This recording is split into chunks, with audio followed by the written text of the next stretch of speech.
Well, this is the look of self-isolation.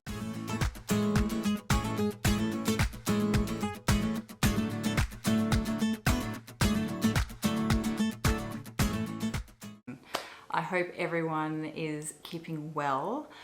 I decided to do a bit of an impromptu video today, although today is usually my filming day. It is Sunday.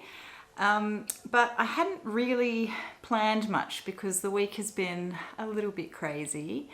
We're not in lockdown here in Australia, but a few of us are trying to keep our distance from others and try to do the right thing and stay at home and make sure that we aren't contributing to the whole pandemic.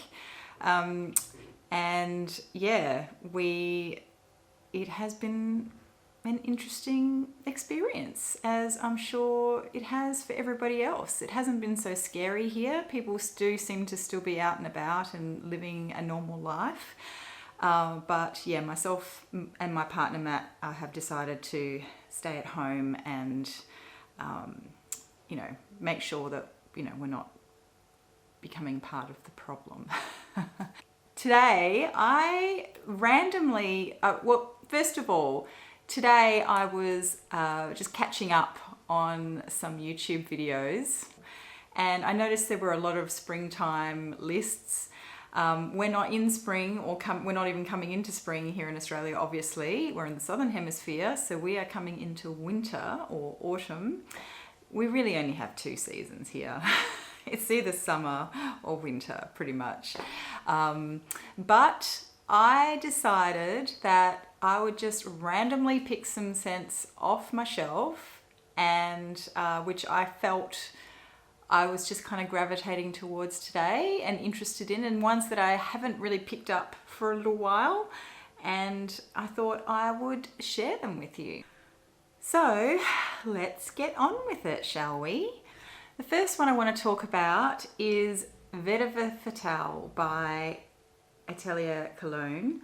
This is possibly my very first oud fragrance. It does have an oud note in it, but it's lovely and green. And in fact, when I smell it straight out of the bottle, obviously this is not a new bottle, and it smells almost like it has tobacco in it, but it is definitely a very woody, green, grassy kind of smell. It's got a bit of citrus in there too, which makes it really fresh and just really beautiful for summer. It's not overly sweet, so it is a perfect unisex fragrance, and I just really love this. This was my first fragrance I ever bought from Atelier Cologne, and that along with Grand Neroli, and I just love them both. And I love to actually layer them together, but if I could only pick one from the Atelier Cologne line, it would be this. And sorry about the noise in the background. We acquired a kitten this week and he is going crazy at the moment. We took him down into the backyard this morning. It was his first outing in the backyard, and I think now he's most put out by having to be inside, so he is going nuts in the other room. The next fragrance on my list is one I don't have a full bottle of. It's called Happy Bigaradia by Chopard. I've only got this little sort of mini, but I smelled this randomly in a department store. Hello. Hang on. So this is our newest family member. We decided to get a kitten and a puppy, and they will grow up together and love each other. Hopefully.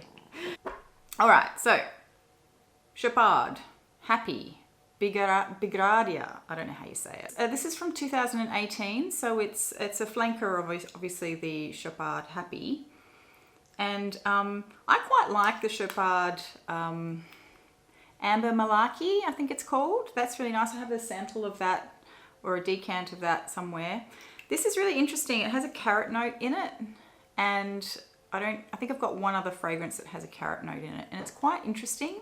It has lots of citrus, so it's quite a green sort of citrus florally fragrance, if that makes any sense. So it's quite sharp. You've got the citrus in there, which sort of has that sparkly aspect to it. You've got some of the green notes coming through, and then you've got some fruits and florals in there as well. So the notes actually are neroli, carrot, and then it's got orange blossom. These aren't all the notes, by the way. These are just the ones that I feel like I can smell. It's got orange blossom, definitely can smell the orange blossom, and some jasmine in there as well. Patchouli in the base, along with sesame. I don't know if I specifically can pick out the sesame. Sorry, I keep getting distracted by my other kitten. I don't know if I can pick out the sesame in here, but it does have a really unique sort of composition, although the opening is not great. I sprayed some on my hand earlier. When I first sprayed it on, and this is what happened in the department store too. I sprayed it on and it was a bit really sharp, sort of citrusy fragrance, and I sort of thought, oh, there's nothing really amazing about that, and I just kept walking. But when I, after about half an hour walking up the street, I was sniffing my hand going, oh, that actually does smell quite interesting. So you've just got to wait for it to settle down. It does have that really sharp sort of synthetic feeling kind of opening that some citrusy fragrances do have. But I wouldn't say I love it, but I think I definitely will wear this while the weather is still a little bit warmer and just see how it goes. I've only got this little mini anyway, so I may as well use it up. So the next one on the list is actually one that's pretty well known. It's Florabotanica by Balenciaga. You can see I haven't actually worn this very much. I've had it for a little while now. I don't know why. I bought this before I had learned to appreciate rose. It got reviewed quite a bit and everyone was describing it as this amazing, watery, translucent floral with a hint of mint in it. And I thought the mint bit really interested me because I really love mint. And so it is a very aromatic rose fragrance, but you can still really tell the rose is in there. So when I bought it and I smelled it, I was like, oh, it's okay. I liked it. I thought, I like it, but I just didn't gravitate towards it because because the rose was so prominent. And now I really love it. So I think I'm going to start wearing this more. And it's a powerhouse fragrance. I sprayed this just in the room before, just to remind myself what it smelled like. And I walked outside and about 15 minutes later, and I could smell it on my skin. And I didn't even spray it on my skin. I sprayed it away from me. So this stuff is potent. It's really strong. So you probably don't need to wear too much of it. But anyway, I really like it. It's really fresh, really beautiful for a lovely sunny spring day. Recommend that one. The next one is called Untitled by Maison Margiela. This one was actually gifted to me by my hairdresser. She also follows me on Instagram, thanks Cara, which is really, really special. I really, really like this. I can't believe she doesn't like it. I can't believe you don't like it, Cara. So this sort of reminds me, it's a very green fragrance, and it does kind of remind me of Chanel No. 19 because it's got that green kind of musky vibe to it. Hang on, let me just spritz it. But what I really like about this, and what I think sets it apart from most other green fragrances that I own, maybe with the exception of the Vetiver Fatale, is that it has an incense note in it. And it's really kind of, so it's green and florally like Chanel No. 19 and a bit musky, but it has this incense note which makes it a little bit smoky. And I think it's really unique, and it's just absolutely stunning. I love it. And so whilst it has that smoky vibe to it, it's also still really kind of fresh smelling and yeah, and and florally. So yeah, really, really love that. It's a great fragrance. I don't know how easy it is to get in Australia. I'll just show it again. I'm assuming you can just source it. I think I've seen one other person review this one on YouTube recently.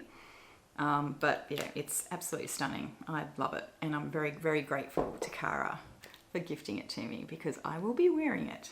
Okay, the next one, I'm so happy to have this one.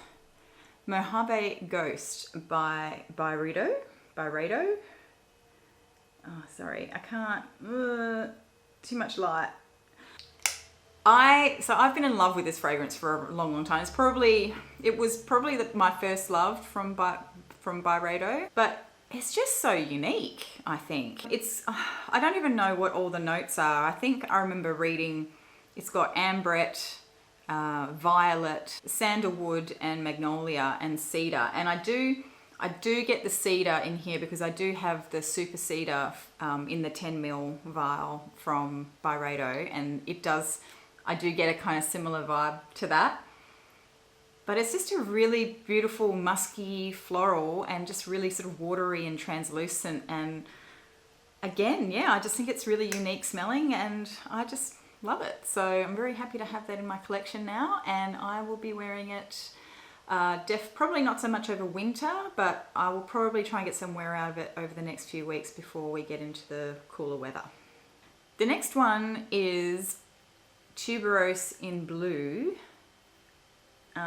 It's part of what they call the Altaia collection. There you go.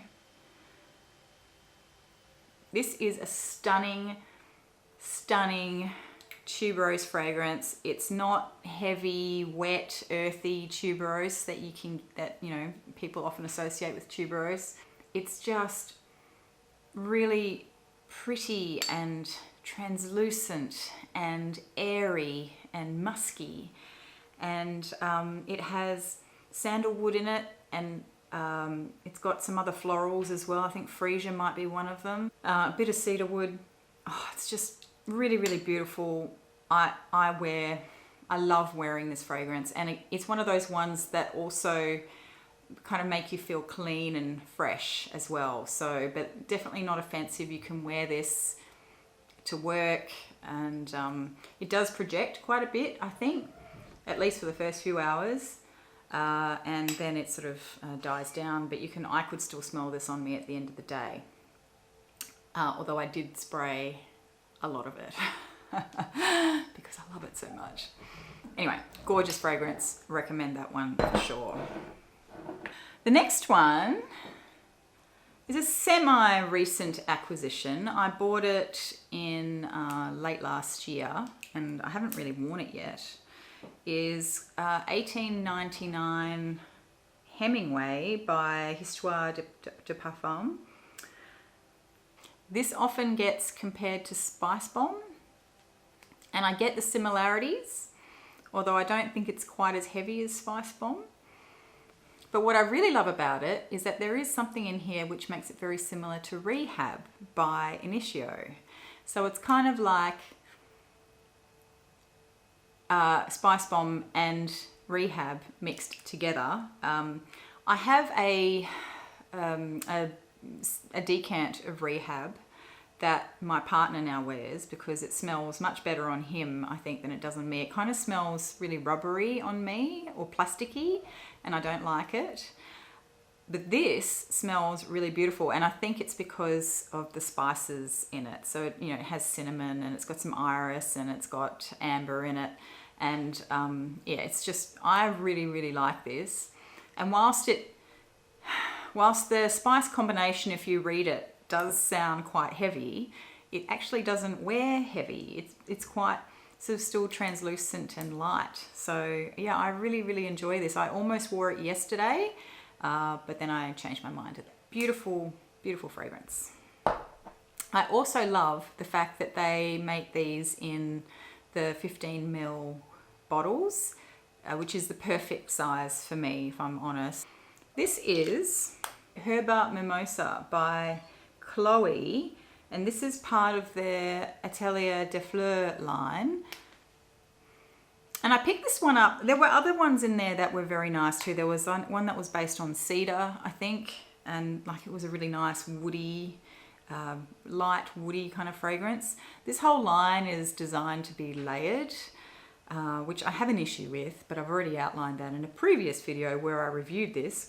But this is just a really beautiful, light mimosa fragrance. Nothing too complicated about it. It kind of reminds me of those flowered shaped soaps. I don't know if you still get them.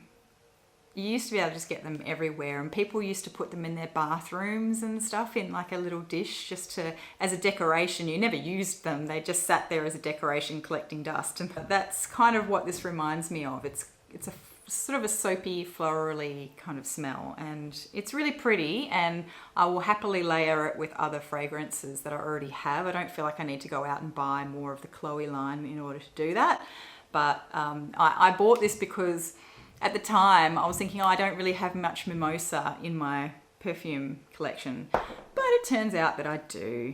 So I probably didn't really need it, but that's okay. I have it anyway. The next one is one that I really, really love, and I've been through several bottles of it over the years. This is called Valentina by Valentino. This is kind of the newer packaging. I had one that had, when it originally came out, these flowers were all different colors, these little petals. But I don't have that. I just threw that bottle out when I moved house in January. It's a very, well, it's a floral fragrance. I think it's called a fruity floral oriental or something. That is what they classified it as. I just think it's a really elegant fragrance. It's not too girly. It's not too cloying and musty smelling that sometimes, you know, really heavy floral fragrances can get. This is just really, really gorgeous. It has a strawberry note in it, which when the sales assistant was first describing that to me, I was thinking, not sure if I'm gonna like a strawberry note, but it does seem to work really well. It's not too fruity, because I'm just not a big fan of fruity. That's not true. I do like fruity fragrances, but I really have to be in the mood for them. It's got orange blossom and tuberose in it, and then it's got cedar in the base again. It's sweet, but not overly sweet. It's quite well balanced. Anyway, I just really, really love it. I recommend it. I don't love the cap. The cap, I think, just looks really cheap and plasticky, but oh well, you can't have everything. The next one is also one that I've had a couple of bottles of. I just really, really love it. Is Elie Saab Le Parfum. Again, I don't like the cap. It's just sort of really plasticky, but the fragrance itself is really stunning, I think, and just really sophisticated. Both this one and the Valentina I wear to work a lot because they just work really, really well in the office. They're very inoffensive. Everybody seems to like them. Yeah, really beautiful. This reminds me of Paris because I bought my first bottle of this when I went to Paris back in 2012, I think, and I wore it for that whole trip. So every time I smell it, I'm taken back to Paris. It's orange blossom and jasmine, just really florally, a clean, crisp floral. Can be a bit sharp at times. I have noticed since moving to a more hot, humid climate that if I wear it in the really hot weather, that it can go a little bit almost sour on my skin, but otherwise it's just really, really gorgeous. And it's pretty much a given that most people I know really, really love this fragrance. Really gorgeous. I really love the bottle too. I just don't love the lid. Oh well. So the next one is Pink Patchouli by SP Parfums. This is really gorgeous and unlike anything else I have here. It's powdery. There is obviously a patchouli note in there, which I think gives it a really dry sort of feel. but some beautiful florals in there too, and it's musky. So I really don't know how to describe it. It doesn't smell like anything else I've ever smelled before, but it's just really unique. It is very powdery, and it's sort of a dry powder smell, if that makes sense. So I kind of feel like when I spritz it,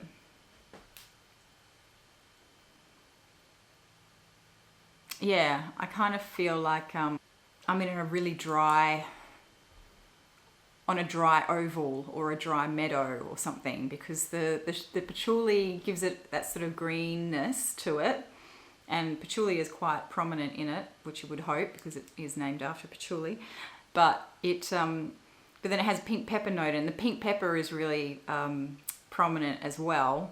So it's quite peppery and dry, and it's almost like you smell it and you feel like you should need to sneeze, because I guess because it is so peppery and so dry feeling, but then it's powdery as well, so it feels kind of dusty. I don't know. It's really, really unique and beautiful, and I really, really love it. So and it's actually my scent of the day today. So yeah, I'm really, really loving this one. The last one is a relatively new acquisition as well.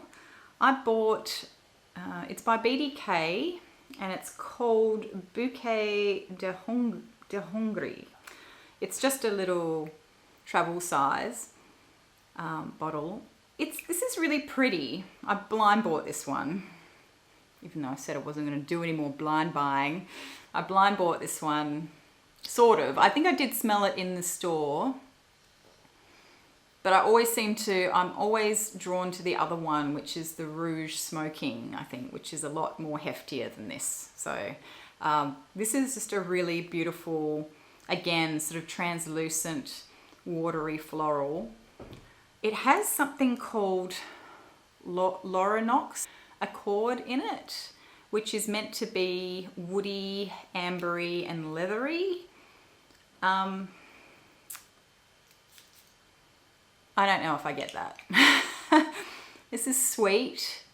It's a sweet, translucent floral.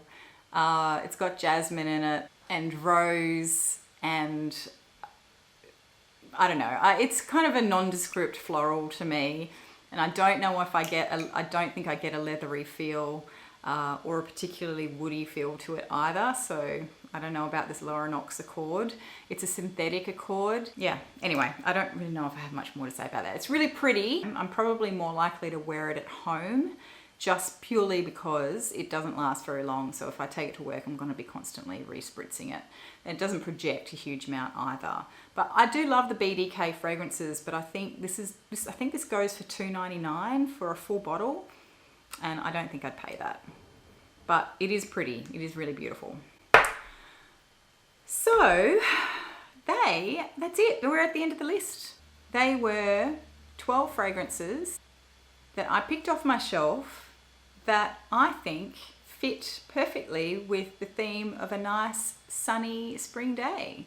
So I hope you enjoyed that. Maybe you've found a new one that you'd like to go and have a sniff of. But yeah, that's it from me. I hope you all have a wonderful week.